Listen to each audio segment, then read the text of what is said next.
Good morning and welcome to New Hanover County Schools, The Morning Show. I'm Shannon Maines. And I'm Brianna Backer. This is the week of May 11th through May 17th. Today we dedicate our show to chemistry and have several exciting chemistry-based segments. We'll join Clay David as he leads us through a chemical experiment that everyone at home can try. We also have our monthly report from our friends at the Archaeology Channel. Today they teach us about the archaeological heritage of Malaysia. And in Destinations, we journey to the wondrous lands of Peru and see the places every traveler should visit. We have a packed show, but for now it's time to swing over to the news desk with your news anchor, Dylan Grace. He is standing by with our first look at your school headlines. Good morning, Dylan. Good morning, Shannon and Brianna, and welcome everyone to your school news here on The Morning Show. Topping the headlines this week, 7th Annual Digital Storytelling Competition held at UNCW, Lake Forest Academy teacher named a Smart Start Children's Champion, and Carolina Play 60 program is a big hit at College Park Elementary. I will have all those stories and more coming up later in the show. Thanks, Dylan. We get things going today with a staple here on the Morning Show with a segment we call This Week in History. Our Grand Master of Historical Knowledge has all of the headlines from past times and This Week in History, brought to you by Kidsville News.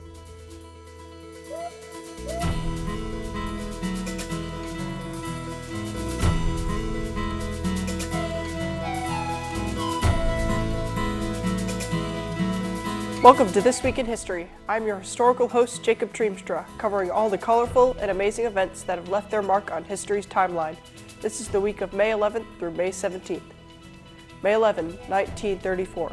A massive dust storm sends millions of tons of topsoil flying from across the parched Great Plains region of the United States as far east as New York, Boston, and Atlanta. May 12, 1970. Chicago Cubs slugger Ernie Banks hits the 500th home run of his career. Mr. Cub was known for his engaging personality and love of the game. He kept these traits on display even as the dismal Cubs suffered through losing season after losing season. May 13, 1846.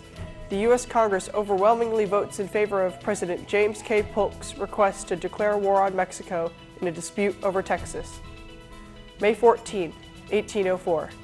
1 year after the United States doubled its territory with the Louisiana Purchase, the Lewis and Clark expedition leaves St. Louis, Missouri on a mission to explore the Northwest from the Mississippi River to the Pacific Ocean. May 15, 1941. The jet-propelled aircraft flies successfully over Cranwell, England, in the first test of an Allied aircraft using jet propulsion. The aircraft's turbojet engine, which produced a powerful thrust of hot air, was devised by Frank Whittle, an English aviation engineer and pilot generally regarded as the father of the jet engine. Finally, your weekend history tidbits. May 16, 1849. The New York City Board of Health is finally able to establish a hospital to deal with a cholera epidemic that killed more than 5,000 people. The rapidly growing city was ripe for an epidemic of this kind because of poor health conditions and its status as a destination for immigrants from around the world. May 17, 1954. In a major civil rights victory, the U.S. Supreme Court hands down a unanimous decision in Brown versus the Board of Education of Topeka, ruling that racial segregation in public educational facilities is unconstitutional. That's This Week in History, your ultimate source for those key moments in time. I'm Jacob Treemstra. Thanks for stopping by.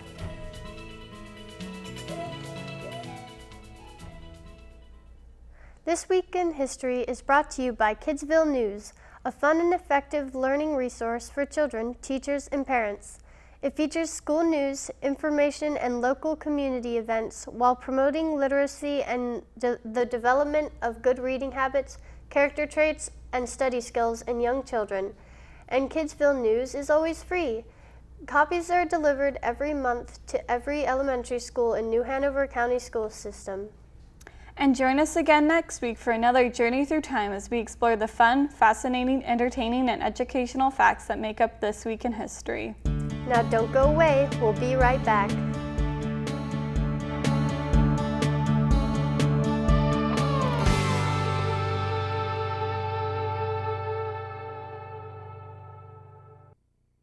Who was president? The year is 1929 to 1933. He was the first president born west of the Mississippi River. He was blamed for the Great Depression. He began large public works programs and the Reconstruction Finance Corporation. If you guessed Herbert C. Hoover, you're right. He was the 31st President of the United States. This presidential pop quiz has been brought to you by New Hanover County Schools on the Learning Network. Mom, can I have $1? Yeah, it's right. I think my purse is upstairs on the bed. It's not here. Check the dining room. No. What about your sister's room? It's not there either. The upstairs closet? The downstairs closet? There are no more closets. Moms everywhere are finding ways to keep kids active and healthy. Get ideas, get involved, get going at letsmove.gov.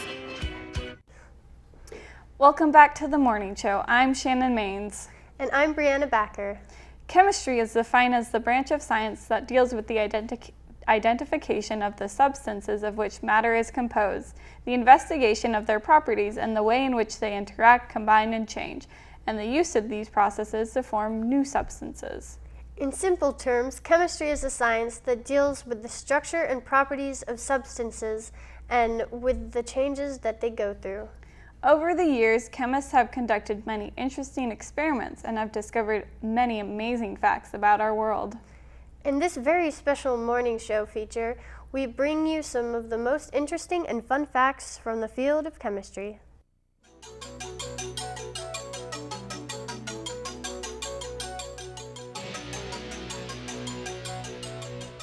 Chemistry is a fascinating science full of unusual trivia.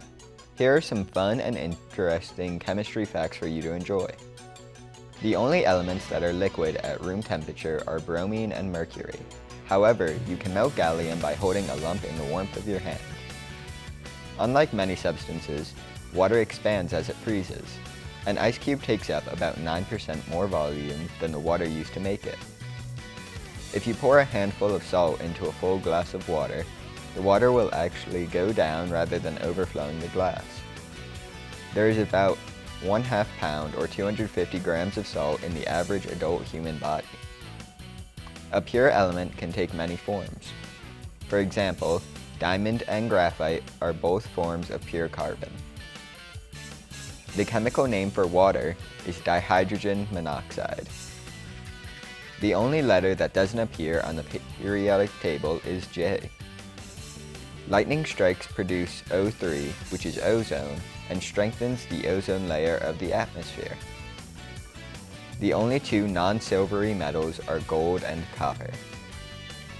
Although oxygen gas is colorless, the liquid and solid forms of oxygen are blue. The human body contains enough carbon to provide lead, which is really graphite, for about 9,000 pencils. Hydrogen is the most abundant element in the universe, while oxygen is the most abundant element in the Earth's atmosphere, crust, and oceans, about 49.5%. The rarest naturally occurring element in the Earth's crust may be astatine. The entire crust appears to contain about 28 grams of the element. Hydrofluoric acid is so corrosive that it will dissolve glass. Although it is corrosive, hydrofluoric acid is considered to be a weak acid. One bucket full of water contains more atoms than there are bucketfuls of water in the Atlantic Ocean. Approximately 20% of the oxygen in the atmosphere was produced by the Amazon rainforest. Helium balloons float because helium is lighter than air. Hot peppers get their heat from a molecule called capsaicin. While the molecule acts as an irritant to mammals, birds lack the receptor responsible for the effect and are immune to the burning sensation. Dry ice is the solid form of carbon dioxide. And finally, liquid air has a bluish tint similar to water.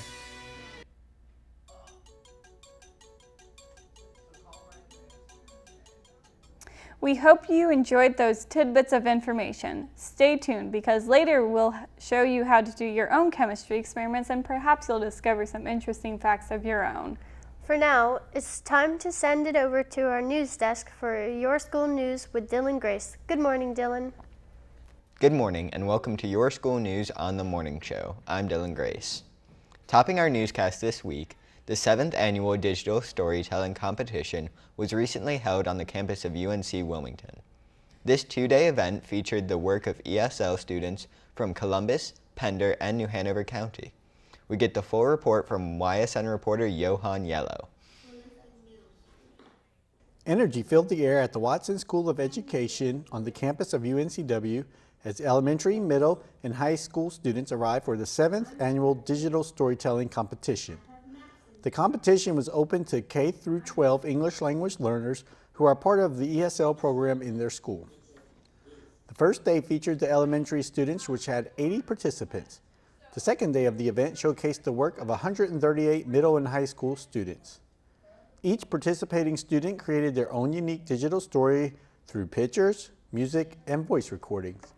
Each school had a different theme, but they all tied the stories to the curriculum and a topic or subject their students liked. The students get a lot out of this project. They get, first of all, the opportunity to tell what they've learned in a class where a lot of times their voice isn't really heard.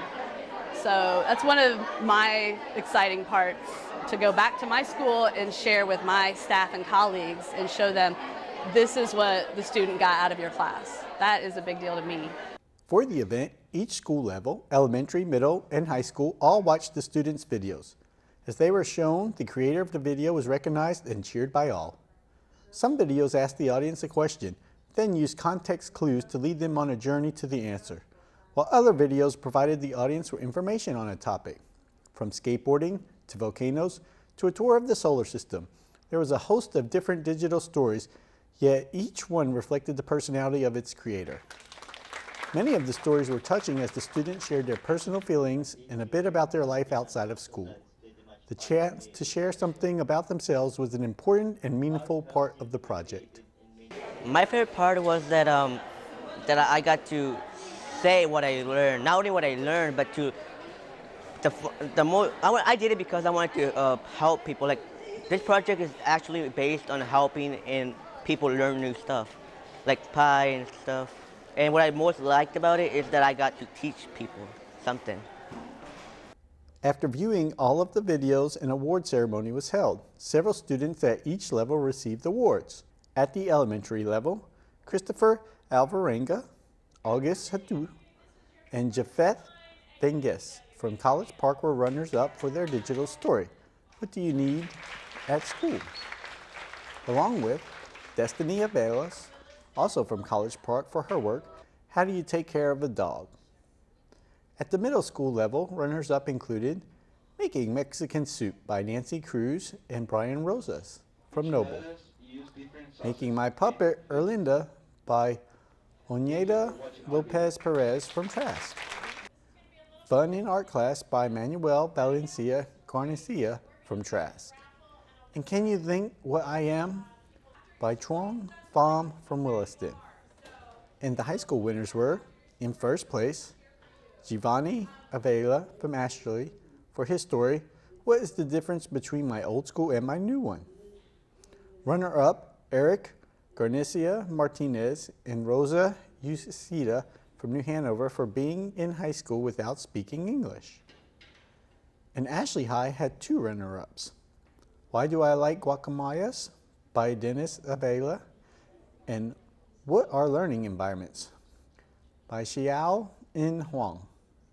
The event concluded with students going on a campus tour of UNCW and they ate lunch at the college's dining hall. From creating the videos at school to sharing them with peers to touring a university, the entire experience was a meaningful one for all involved. Reporting for your school news, this is Johan Yellow. New Hanover County Schools students recently participated in the Regional Health Occupation Students of America competition in Greensboro. Competing among 2,700 students, students from Hoggard and Laney High Schools qualified for the National HOSA competition that will be held in Anaheim, California, June 24th through the 27th, 2015. Sonia Thigpen and Mary Moratis are advisors for Laney and Hoggard High Schools. Taking first place in community awareness team with their project to establish an epilepsy support group in Wilmington is the team of Lenora Arnold, Danielle Chaston, Ismael Urbina from Hoggard High School. Winning second place with their medical innovation on the impact of 3D printing on medical advancements in the Hoggard team of Brooke Bowen, Jacob Burchett, and Ryan Church. The health education team of Zoe Ledford and Ellie Garrett from Laney High School did a presentation on preventing head lice and won second place in their division. Finally, placing about the top 10 health education at HOSA this year was Renee Lindenschmidt, Christine Perez, Andrew Tyner from Hoggard High School.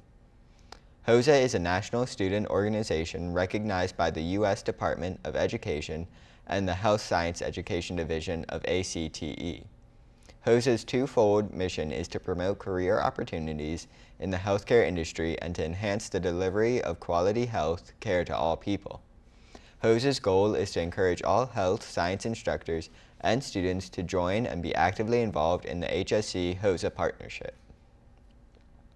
For all the latest on New Hanover County Schools, join us weekdays at 5:30 p.m. here on the Time Warner Cable Channel 5 and Charter Cable Channel 191 for your school news, a complete half hour of all the latest news and information from New Hanover County Schools. Now back to our host.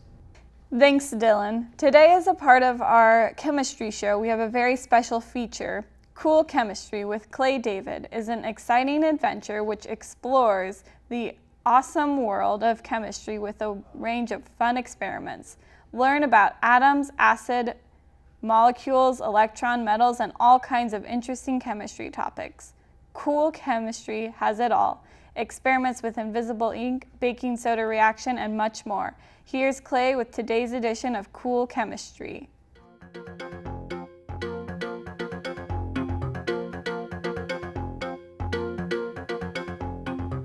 Hi, and I'm your host, Clay David, and this is Cool Chemistry, a show that will take things from around your home and show you how a little chemistry can make some cool reactions. Chemistry is not just for the high school or college classroom, but is all around us and happening every day. We're going to learn where it is and how to watch for it while learning how to make it happen on our own. It is always important to remember when doing any kind of experiment that safety comes first. Always wear gloves and safety glasses, and be sure to ask adults before mixing anything up. For our show today, we will be making an automatic balloon inflator. Now that you don't have to get all red in the face while blowing a balloon up, let the chemical reaction do it for you. In this experiment, I'll show you how science and simple household products can be used together to inflate a balloon. First, we need to get the ingredients together. You will need a clean 16-ounce plastic drink bottle, right here, a half cup of vinegar. Here's our measuring cup and our vinegar. A small balloon, which we have here. Some baking soda, here. And a funnel or a piece of paper that you can use to make a funnel. Now first, carefully pour vinegar into the bottle.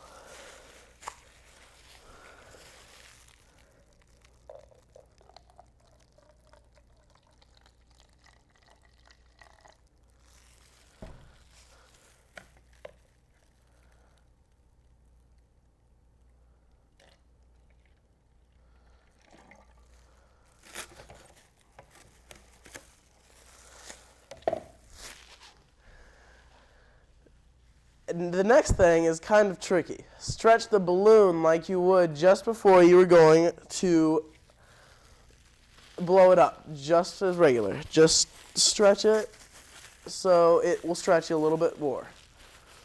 And then use the funnel to fit a little bit more than halfway full the balloon of baking soda. So I'm going to put the funnel on. And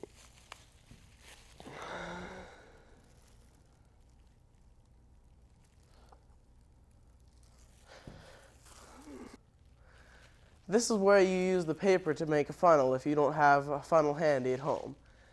Next, carefully put the neck of the balloon all the way over the neck of the bottle. Careful to keep it bent so that the baking soda does not go into the bottle. Okay, are you ready? Lift the balloon up so the baking soda falls from the balloon and into the bottle and mixes with the vinegar.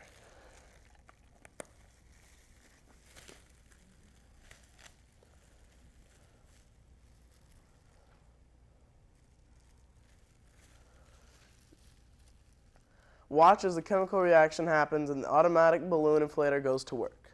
Now for the chemistry that makes this inflation happen. The baking soda and vinegar creates an acid-base reaction. The two chemicals that work together to create a gas called carbon dioxide.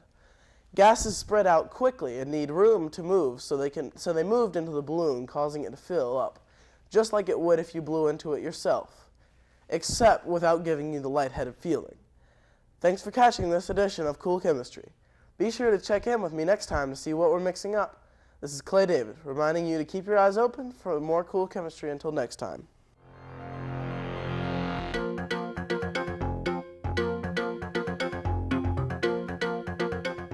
Thanks, Clay. That was awesome. Remember that when you do the experiments we demonstrate here on the show, please take all necessary safety precautions, including wearing safety goggles and gloves. Now don't go away. This rip-roaring edition of the morning show will continue right after this break. But before we go, we have our trivia question of the day.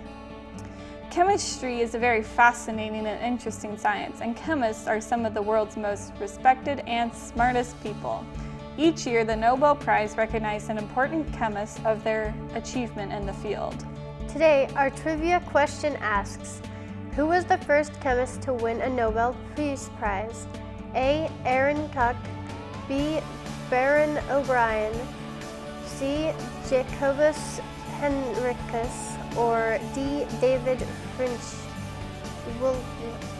We'll have the answer when we return.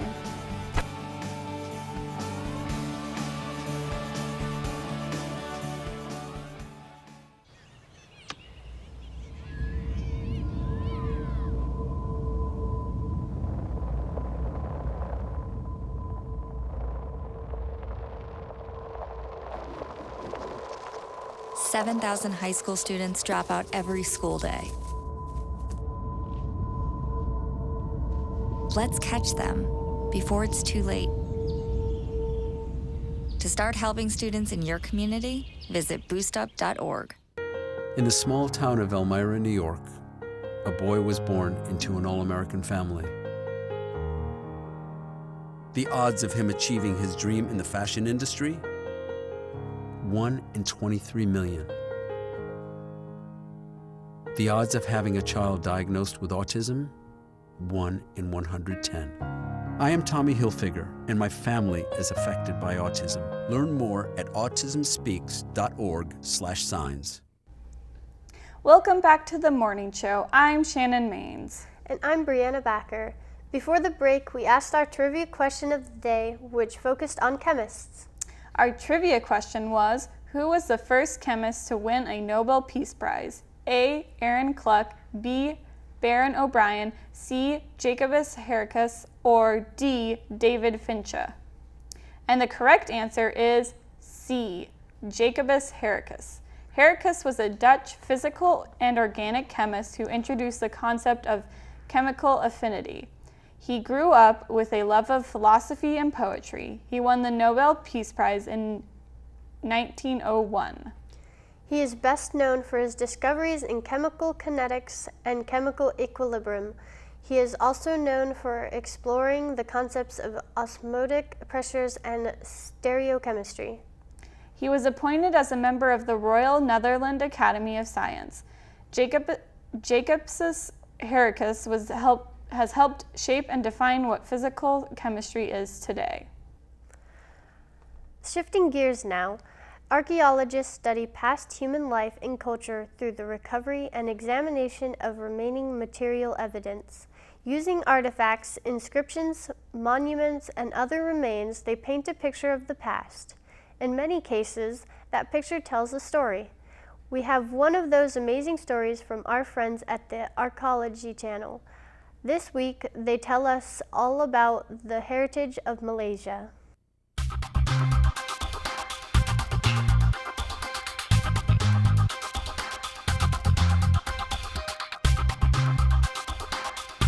The country of Malaysia straddles the intersection of the Indian and Pacific Oceans and has a very long coastline for such a small country. It's no surprise then that Malaysia has a long history of widespread cultural connections. Archaeologists have explored only a small part of the country, but it's clear that human ancestors were there hundreds of thousands of years ago, and modern humans arrived at least 44,000 years ago. Malaysia's archaeological heritage stretches back over millions of years. Sites all over the country have revealed their secrets, providing the evidence of Malaysia's rich history. Archaeology is the hidden heritage of a nation. It reveals new information for heritage, and there's no other discipline that can provide that kind of information. Therefore, archaeology is very important to understanding our heritage. The discovery of artifacts by Malaysian archaeologists over the last 20 years has produced significant clues to Malaysia's ancient habitation sites, civilization centers, and their important link to the rest of the world. The Department of National Heritage is at the forefront of Malaysia's archaeological inheritance to discover, document, and preserve the country's rich past for the present and future generations.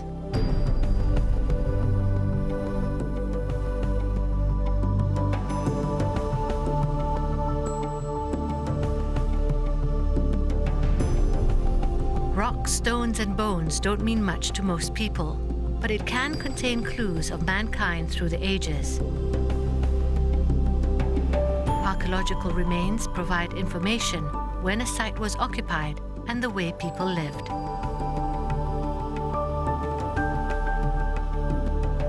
Malaysia's oldest habitation area is the Lenggong Valley, which was inhabited from as early as 1.8 million years ago. It is rich in prehistoric archaeological sites, covering the Paleolithic, Neolithic, and Metal Ages. Archaeological research in the Lenggong Valley over more than 2 decades revealed its importance as Malaysia's prehistoric capital and was part of the ancient migratory route from Africa to Australia.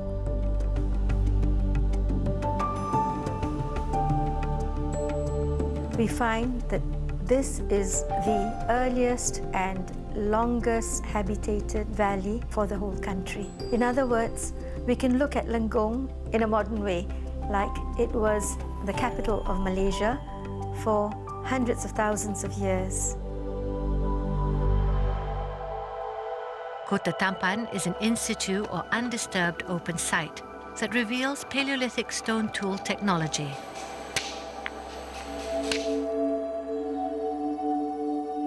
Stone tools are very important in the life of prehistoric man. It is like modern technology that is very much like our chip industry or whatever that we have currently. And when we discover a stone tool workshop like we did in Lenggong, we are discovering the heart of their culture.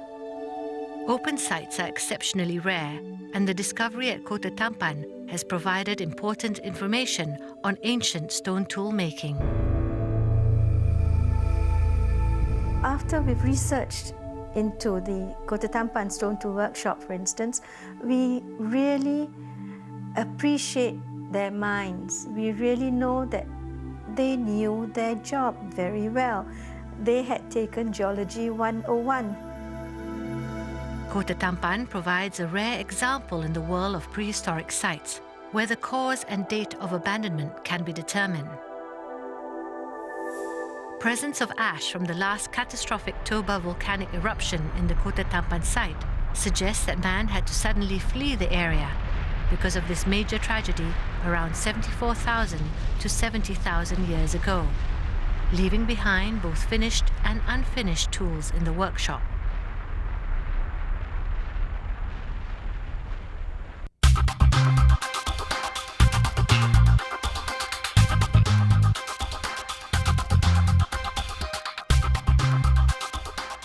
We hope you enjoyed that interesting story from the Archaeology Channel. We'll feature another great story next month here on The Morning Show. All right, it's time now for this week's lunch menu.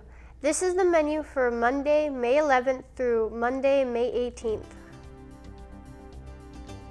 On Monday, May 11th, race to the lunch line for a chicken parmesan sandwich, a beef taco with Spanish rice, or French bread pizza. These tasty sides will have you licking your lips. BBQ pinto beans, a garden salad, and a frozen fruit cup. Then, on Tuesday, May 12th, boost your energy with oven roasted chicken with rice and gravy, a grilled cheese sandwich, or a cheeseburger. Also on the menu are vegetable soup, a garden salad, and fresh fruit. On Wednesday, May 13th, refuel your body and soul with a grilled chicken sandwich, cheesy breadsticks, or orange chicken with rice. Also take pleasure in the macaroni salad, sweet potato puffs, garden salad, and diced pears. On Thursday, May 14th, warm yourself at lunch with nachos grande, fish sticks, or popcorn chicken.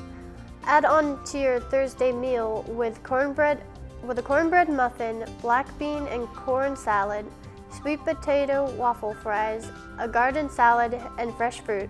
Then, on Friday, May 15th, end the week with 3 savory entrees to choose from: a mouth-watering pizza slice, a delicious cheeseburger, or a deluxe chicken sandwich. Along with your entree, munch on sides of macaroni salad, french fries, garden salad, and locally grown strawberries.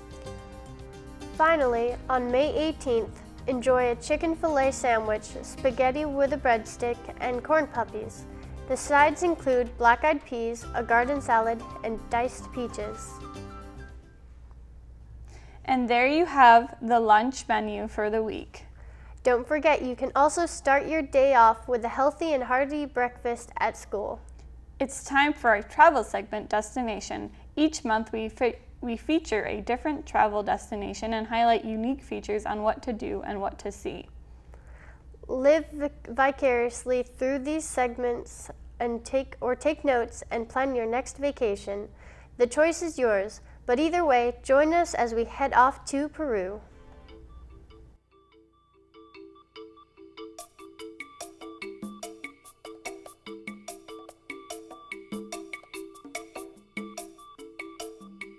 Have you ever wanted to explore a different culture?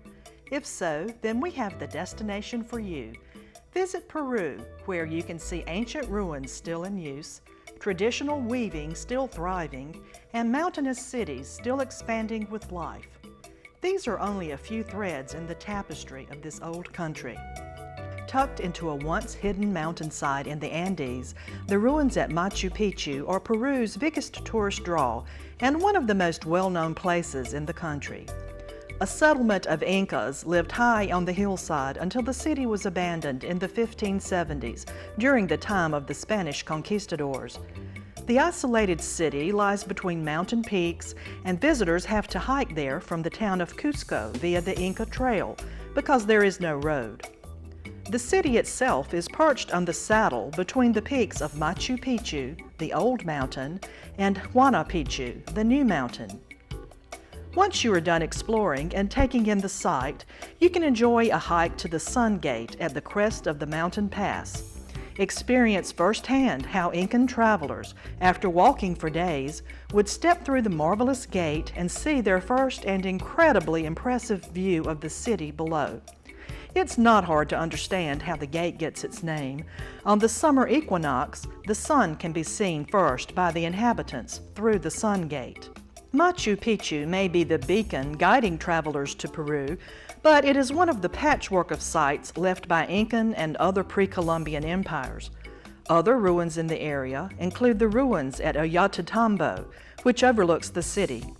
Here you can walk up terraces and past still working aqueducts to catch a view from the temple. The ruins also feature amazing stonework in walls, roads, and buildings.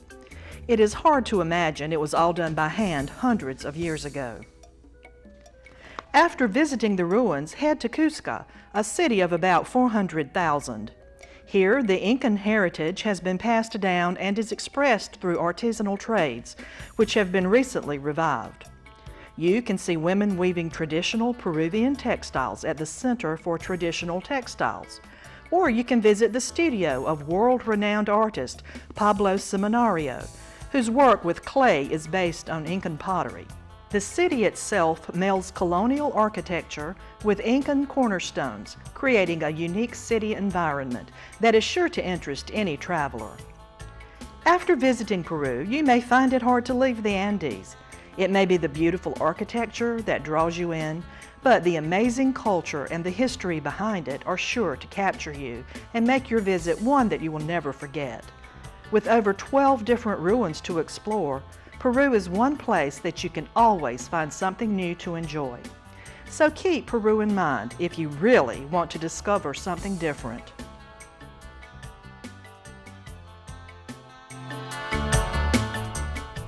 We hope you enjoyed our look at Peru.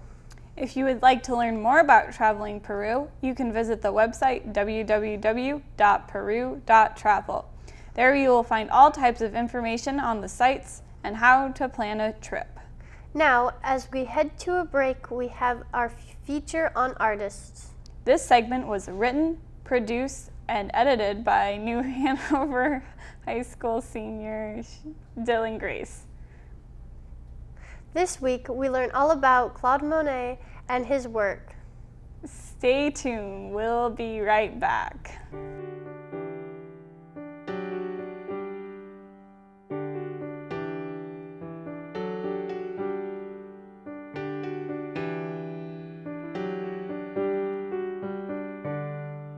Claude Monet was born in 1840 in Paris, France. At the age of 5, his family moved to a port town in the Normandy region. There, Monet attended school with his older brother and was a good student but preferred to be outside and began filling his school books with sketches of what he could see, including caricatures of his teachers. Monet's mother supported his artistic pursuits, but his father wanted him to go into business as a grocer. When Monet's mother died in 1857, Monet's art slowed as he suffered at his great loss. Then, in 1859, he decided to move to Paris to pursue his art career and enrolled in the Académie Suisse. In the following years, Monet gained fame as his paintings were admitted into popular art shows. At this time in his life, Monet and many of his fellow artists made little income, so instead of hiring actors, they posed for each other. One of his favorite people to paint was his future wife, Camille Dancier. Camille posed in many of Monet's paintings, and although she was significantly younger than him, they married in 1870. However, it was only 9 years later that Camille would pass after giving birth to their second child. With Camille's death, Monet fell into Great Depression and painted a series of dark paintings known as the Ice Drift. Monet only conquered his depression when he was able to spend time with his friend Alice Hochste. Monet and Alice moved to the town of Giverny, which would be a huge inspiration to him as it served as his final home. Monet painted all the landscapes of Giverny, but focused on a small lake with water lilies in it. His final paintings were wall-sized masterpieces, which he hoped people would use as a source of peace. Monet had to stop painting in the 1920s as he developed cataracts in both eyes. In 1926, Monet passed in Giverny. He experienced many hardships in his life, but continued to paint through all of it. He would always only allow his best work to survive, and was said to have destroyed over 500 of his own paintings because he thought that they could have been done better. He is considered the creator of the Impressionist art style and was an inspiration to many future artists.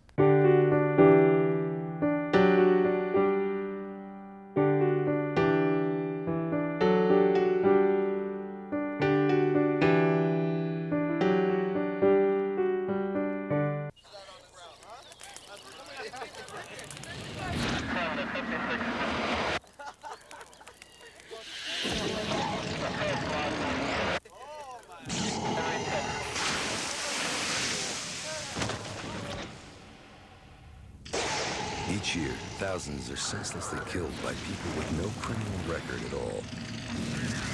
People like you.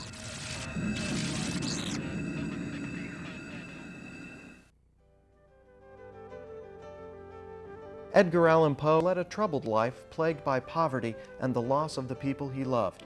Despite his problems, Poe produced a large body of work including short stories, essays, and poems. He died in Baltimore at the age of 40, but his stories and poems live on, read by millions of readers in America and around the world.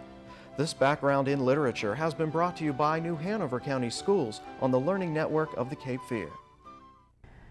Welcome back to the morning show. I'm Shannon Maines. Our next segment is College Bound 411. College Bound 411 is dedicated to helping students achieve their dream of attending college. We provide practical and timely information for students so they can compete effectively for college admissions. We also clue you in on the latest in scholarship information. So get out that pen and paper. Here's this month's edition of College Bound 411.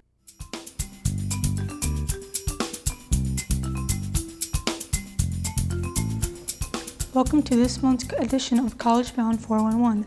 If you are planning to go to college, then you need to start learning about scholarships. To help you get started, each month here in College Bound 411, we offer you a list of 3 scholarships which you may be able to apply for. To begin with, this month we feature the Nahart Scholarship. The Nahart Scholarship was established in 2010 by Claire and Greg Nahart to encourage and support education for people living with kidney disease. The Nahart Scholarship is awarded annually to a North Carolina resident enrolled in a North Carolina college, community college, or university. The award is available to students with kidney disease, kidney transplant, or children of parents with kidney disease or transplants.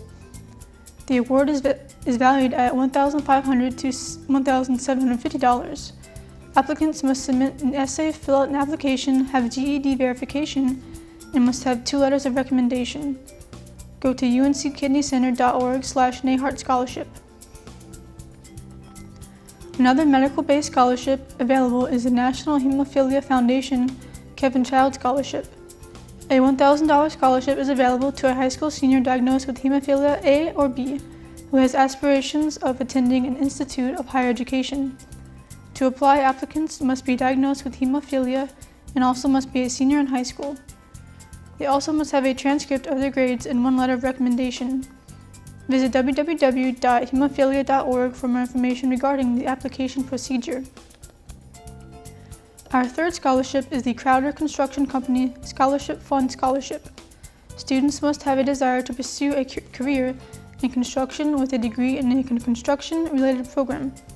Student must have maintained a GPA of greater than 3.0 and must be a U.S. citizen and a resident of North Carolina. The value of the award is $1,000. To apply, you need to complete an application form and get 2 recommendations from college instructors. Go to www.ncsafewater.org for more details. And finally, our College Bound Tip of the Month. Boost your GPA. It is important to have a great GPA. Higher GPAs look better on college applications. In order to get a good GPA, one can take AP classes and get good grades in those classes. AP classes can boost one's GPA above a 4.0, and this can make you more likely to get into the school of your choice. That's College Bound 411 for this month. To help you plan, prepare, and pay for college, check out www.cfnc.org. College Foundation is a free service of the state of North Carolina that helps students plan, apply, and pay for college.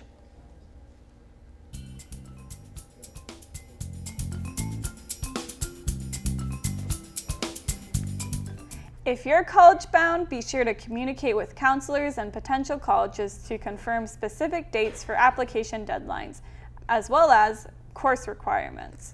It's time now for more Your School News on the Morning Show. Let's send it back over to our news anchor, Dylan Grace. Thank you, Shannon and Brianna, and welcome everyone to Your School News here on the Morning Show. The elementary school year represent a time in which students should be developing, refining, and mastering fundamental motor skills and movement patterns. That's why having the Carolina Panthers Play 60 program on campus was the best event ever for the students at College Park Elementary. We get this report from Victoria Chang. For the whistle, and then that's when you guys will rotate. You guys ready? Yeah! You guys don't sound very ready. You guys ready? The sounds of children laughing and cheering were everywhere at College Park Elementary School as students caught footballs, crashed into tackle dummies, and ran through tunnels and cones, all in the name of health. The students were participating in the 2015 Play 60 camp, sponsored by the National Football League and the Carolina Panthers. All the activities at the Play 60 camp were another part of College Park's year-long focus on wellness. Each camp is held by a counselor who works with the students to stress the importance of a healthy lifestyle, character development, and education. And we used it as a tool for leadership. We are a leadership school, and the kids throughout the past, since we knew we've had the program, it's been something they've had to earn. So not just every kid got to do it, but as you can see, there were almost all the kids were out there. And they've earned it through their leadership skills. Each teacher had their own criteria, so it was pretty much all of those were second and third graders, so I'd say at least 95% of the second and third graders made it to the program as a leadership skill. The NFL's Play 60 program is designed to encourage children to get 60 minutes of play every day. Assisting in the activities were students from UNCW who helped guide the students through 8 stations of activities, which were challenging but fun. Each station focused specifically on developing, refining, and mastering the students' motor skills and movement patterns. Running, jumping, throwing, catching, kicking, balancing movement patterns, zigzag, and more. Well, we had fun and we did football stuff, and then we played and had fun. We had to run, and like the one at number 1, when we had to run through everything, we had to run through the little things, and then we had to run through a ladder, and then we had to jump around the we did sprints and ran and tackled little bags and caught passes and throw the ball. Students ran through obstacle courses, jumped over bags, tackled dummies, caught footballs, touched cones, tossed balls at a target, and did physical conditioning exercises, all led by Panthers staff and the UNCW volunteers. In today's technology-focused world, it's easy for kids and parents to forget the need to be active. College Park Elementary's Carolina Panthers Play 60 camp helped to remind the students just how much fun and exciting it is to get outside and play. Reporting for Your School News, this is Victoria Chang. Murrayville Elementary School's Relay for Life team sponsored the American Cancer Society's Paint the Town Purple. Their goal is to promote cancer awareness everywhere. Last week, the team encouraged all students and staff to rock their purple. For each day of the week, there was a different theme. Teachers sent home flyers for the students to keep as a reminder. The classroom doors at Murrayville all displayed purple ribbons, and students and staff showed up in nuances of purple to support each day's theme. Monday was Purple Heads, where everyone came with purple ribbons and hats upon their heads. Tuesday was Sport Your Purple Socks, and everyone had a lot of fun with that one. The theme on Wednesday was Purple Accessories, where bracelets, necklaces, and other jewelry was worn. Many students used their creativity and made their own purple accessories for the day. On Thursday, everyone wore purple shirts, and the finished with a grand purple palooza on Friday, as the theme was Purple Galore. Students and staff wore as much purple as they could possibly wear. In addition to their week-long purple themes, students filled out purple footprints dedicating each one to someone. Paint the Town Purple at Murrayville was an outstanding success, and the Relay for Life team was very successful at this year's event. The Career Readiness Academy at Mosley Performance Learning Center held an informational session last week about the school's new program. The Career Readiness Academy model is designed to increase student achievement and graduation rates, provide relevant job skills and credentials to students, and to increase sustainable partnerships with local business community. Parents in attendance at the session learned about the major goals of the Career Readiness Academy, such as exposing all students to hands-on community-based work, experiences aligned to their career and post-secondary goals, and graduating all students with both a high school diploma and at least one portable, nationally recognized industry credential. In its first year, the Career Readiness Academy will provide the following credential opportunities at no cost: Microsoft Office Specialist Word, PowerPoint, Excel, and Access, Financial Literacy Certificate, and Work Readiness Certificate.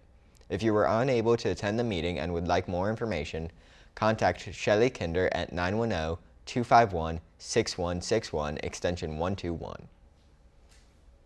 That's all for now. To watch this week's edition of Your School News online, visit the school system's website at www.nhcs.net and click on the NHCS TV logo on the homepage. Now back over to Shannon and Brianna. Thanks, Dylan. To close today's show, we feature another exciting segment of Cool Chemistry. In this experiment, Clay David shows us how to make elephant toothpaste.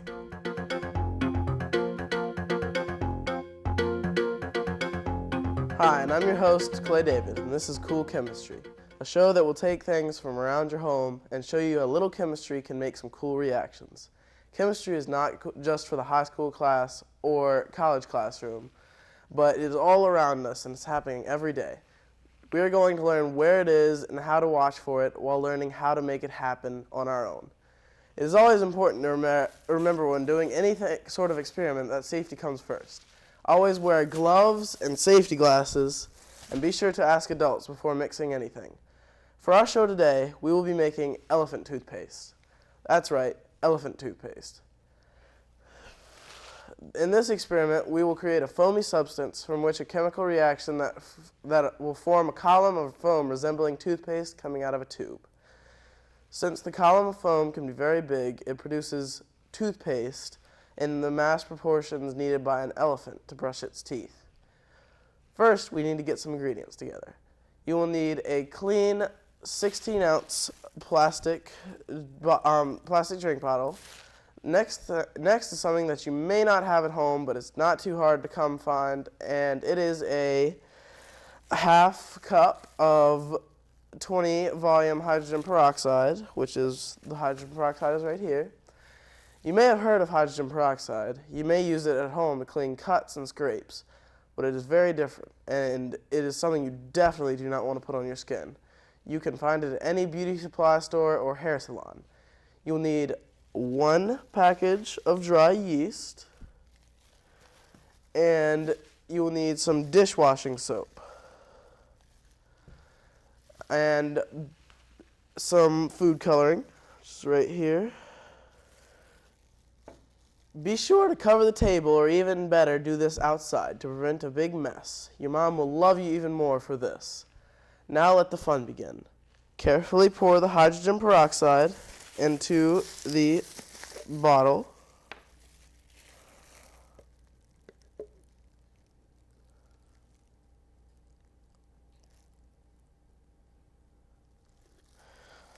To the half and pour it in.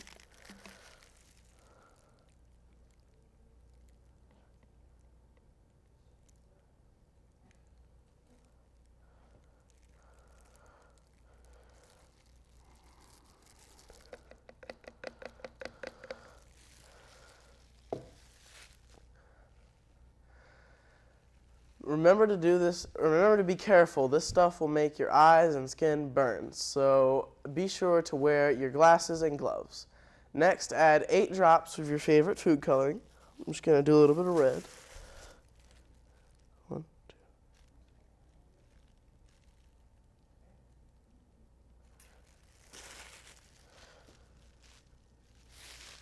And now dump about 1 tablespoon of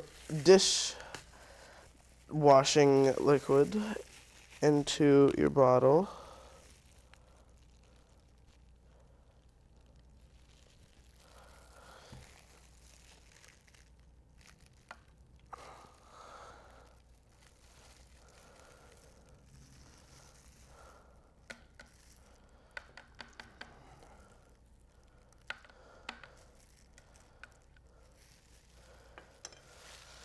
All right.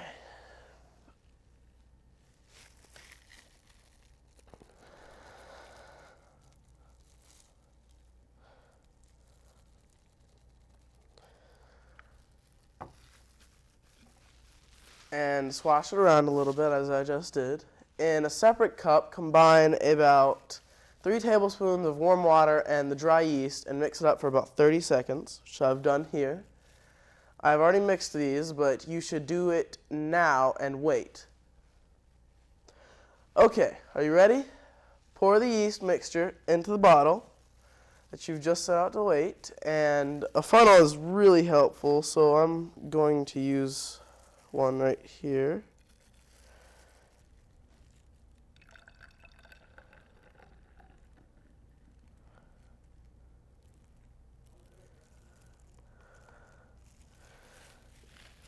And now the foaminess begins.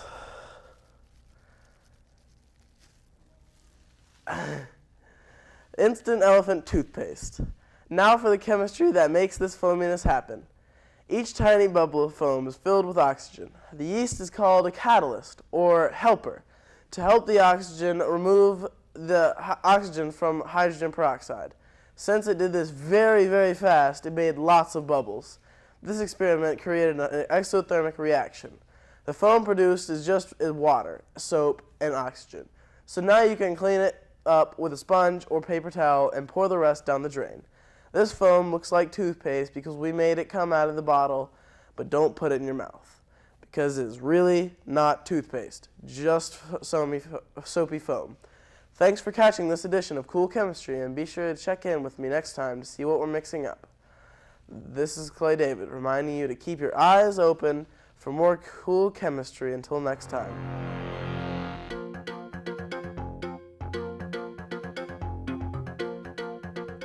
Thanks again, Clay. That was another great experiment. We hope you at home have enjoyed our chemistry show today. Doing chemistry experiments can be a fun and rewarding hobby for kids. Just remember, always use the proper safety precautions. Well, that does it for this edition of The Morning Show. For all the best TV each and every morning, keep it tuned right here for New Hanover County Schools TV on the Learning Network of the Cape Fear. Have a great day. And a wonderful week.